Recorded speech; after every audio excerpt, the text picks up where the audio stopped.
Assalamualaikum warahmatullahi wabarakatuh. Pada pembahasan kali ini, saya akan menjelaskan tentang ta'aruf dan tarjih.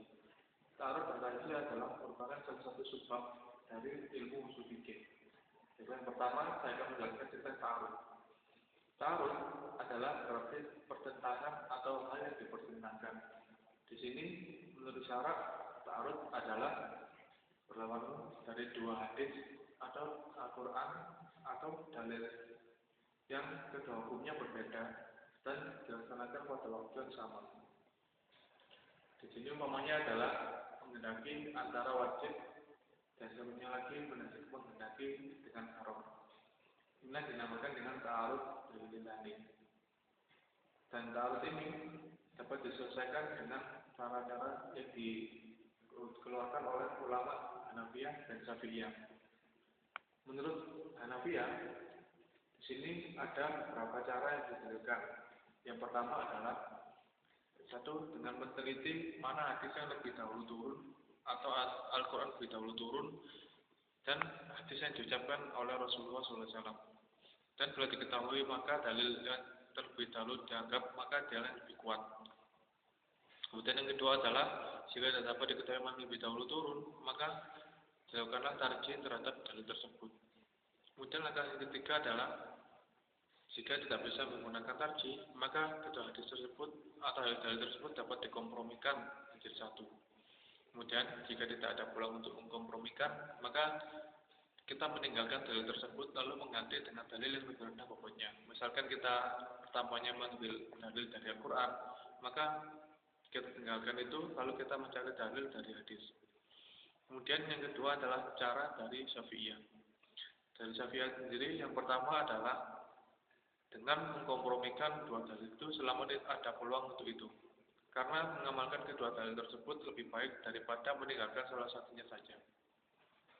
Kemudian yang kedua adalah jika tidak dapat dikompromikan maka dapat dilakukan dengan cara tarjih. Kemudian yang ketiga, jika tidak ada peluang untuk melakukan tarjih, maka kita teliti, dapat dilakukan dengan cara meneliti mana yang lebih dahulu turun atau lebih dahulu sampai kepada Nabi Muhammad SAW. Kemudian yang keempat, jika tidak memungkinkan untuk diketahui mana terlebih dahulu yang turun, maka dapat ditinggalkan dalil tersebut dan diganti dengan dalil yang lebih rendah bobotnya. Kemudian yang kedua adalah pembahasan tentang tarjih. Tarjih berarti membuat suatu cenderung atau mengalahkan yang lainnya. Menurut istilah adalah menguatkan salah satu dari dua dalil yang dzonni untuk dapat diamalkan. Berarti berdasarkan definisi tersebut dapat disimpulkan bahwa dua dalil yang bertentangan tersebut adalah dua dalil yang dzonni. Lalu sebelum melakukan tarjih ada beberapa syarat yang harus dipenuhi. Yang pertama adalah tentang dalil tersebut dalam suatu masalah yang sama, misalnya wajib dengan wajib atau sunnah dengan sunnah. Dan yang kedua adalah hendaknya dalil yang ditarjih itu sama, ini dilihat dari segi tempat, waktu, syarat, dan hal yang dibicarakan. Sementara di suatu dalil bisa dilakukan dengan empat cara. Yang pertama adalah dengan menggunakan atau ditinjau dari segi sanad. Kemudian yang kedua ditinjau dari segi hadis atau matan hadis. Yang ketiga adalah ditinjau dari segi isi hadis. Kemudian yang keempat ditinjau dari segi hal-hal di luar hadis. Demikianlah penjelasan singkat yang bisa saya sampaikan. Apabila ada keliruan, saya mohon maaf yang sebesar-besarnya. Wassalamualaikum warahmatullahi wabarakatuh. Bismillahirrahmanirrahim. Assalamualaikum warahmatullahi wabarakatuh. Nama saya Taufan Handira, NIM saya 11140196. Saya kelas PIF semester 6. Alhamdulillah di sini saya akan sedikit menerangkan tentang amar dan nahi, yaitu perintah dan larangan. Ya. Di sini yang akan saya jelaskan pertama mengenai tentang amar. Amar itu apa? Pengertian dari amar yaitu suatu perintah atau suatu tuntutan untuk mengerjakan sesuatu atau berbuat sesuatu. Itu dari segi pengertian. Ya. Yang kedua, ini dari segi definisi. Ada ulama, sebagian ulama dan ulama Mu'tazilah mengatakan bahwa dapat dikatakan amar, definisi amar, manakala kedudukan orang yang memerintah ini lebih tinggi daripada orang yang diperintah. Seperti orang tuanya memerintahkan anaknya untuk sholat. Dan ada juga ulama Qadi Abu Husain, beliau ini berpendapat bahwa dikatakan amar manakala suara yang memerintahkannya itu adalah lebih tinggi. Maksudnya bukan lebih tinggi, tinggi ya. Memerintah itu memerintah, misalkan orang tua memerintah anaknya dengan nada yang tinggi. Itu menurut beliau. Terus di sini juga saya akan menerangkan sedikit tentang hakikatnya amar. Hakikatnya amar mengenai sesuatu, tentang sesuatu nih, mengenai tentang sesuatu. Contohnya seperti di dalam surat Al-Imran ayat 159 yang bunyinya Bismillahirrahmanirrahim. Wasyawirhum fil amri. Di situ difirmankan Allah Subhanahu wa taala yang artinya dan bermusyawarahlah kalian dalam sesuatu hal, dalam sesuatu hal. Nah, ini sebenarnya perintah, tetapi di sini ya ini hakikatnya perintah, tetapi Allah Subhanahu wa taala ini memerintahkan mengenai sesuatu, ya, seperti ini perintah. Nah, itu contohnya. Terus juga ada mengenai sigot atau lafaz, ya. Dalam segi amar di sini, ya, yang saya jelaskan, dalam segi amar di sini, ya, ada ulama mengatakan bahwa, ya, pelafazan amar itu tidak mesti harus langsung kata amarnya. Jadi kenapa? Jadi ada boleh beda tapi satu maksud. Boleh beda tapi satu maksud pengertiannya. Ya.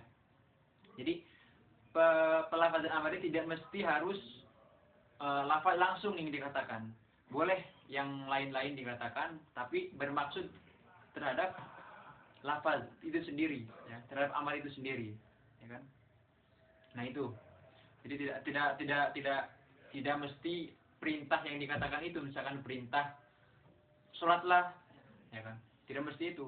Tapi di sini ulama mengatakan bahwa bisa dikatakan amar manakala ada kata-kata lain seperti sindiran, ya, itu juga amar. Ini pelafazannya. Terus penunjukan amar ini, ya, penunjukan amar. Contohnya penunjukan amar ini perintah terhadap hukum wajib.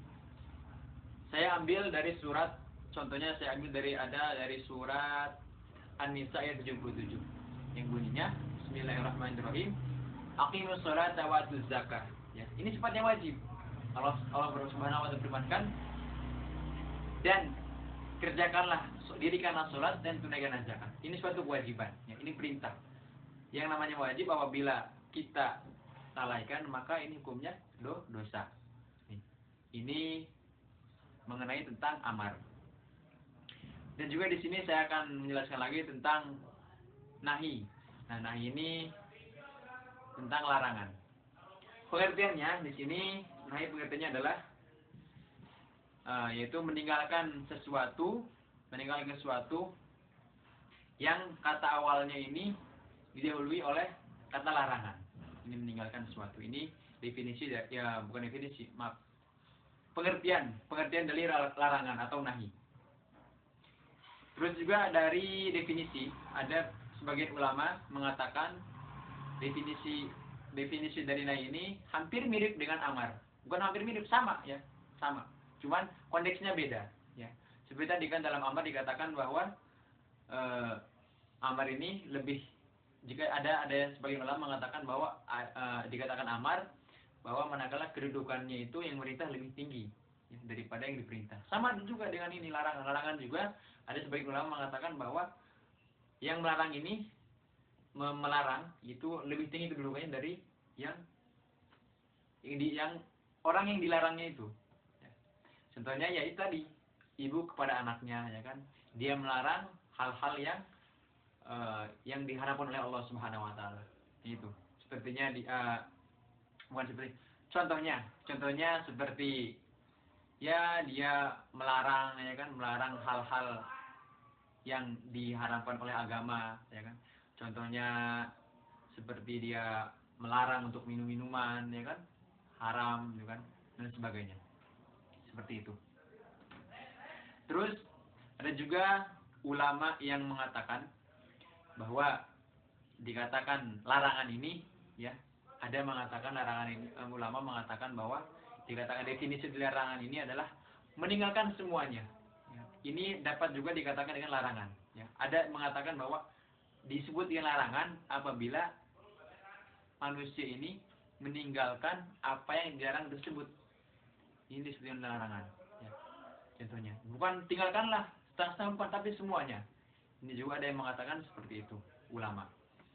Terus itu dari segi definisi. Dari segi hakikat, ya, hakikatnya nahi atau larangan atau meninggalkan. Nah ini ada yang mengatakan sebagian ulama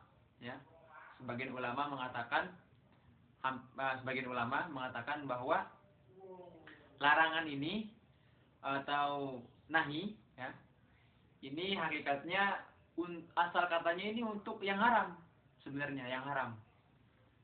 Tetapi dapat juga dikatakan tidak haram manakala ada dalil yang menyertai hal tersebut, ya kan? Sebenarnya asal dari kata larangan ini untuk hal-hal yang haram, ya. Seperti larangan untuk minum-minuman, berjudi, ya kan? Tapi ada juga tidak diharamkan, ya kan? Manakala dalilnya seperti ada makruh, ya kan? Makruh, sunnah, ya kan? Misalkan begitu. Hukum-hukum lain di sini kelihatannya yang sifatnya tidak wajib ditinggalkan. Yang itu. Terus dari segi hakikat. Nah, di sini ada dari tuntutan lafaz nahi, ya. Tuntutan nahi ini tidak berlaku untuk selamanya, ya. Tidak berlaku untuk selamanya. Berlaku untuk selamanya manakala ada dalil-dalil tertentu, ya. Ini dari segi lafaz. Terus ada juga dari yang terakhir yang saya jelaskan ini dari segi penunjukan. Nah, penunjukan ini ya kan larangan, ya kan. Di sini saya ambil dari ayat Al-Isra ayat 33. Yang bunyinya Bismillahirrahmanirrahim, "Wala taqtulun nafsal lati harramallah." Ya. Di sini larangan. Ini sifatnya larangan yang haram. Dan Allah Subhanahu wa taala berfirman, dan janganlah kalian membunuh apa yang diharapkan Allah Subhanahu wa taala. Ya, janganlah kalian membunuh. Ini di sini. Mungkin cukup sekian dari saya, kurang lebihnya mohon maaf. Wassalamualaikum warahmatullahi wabarakatuh.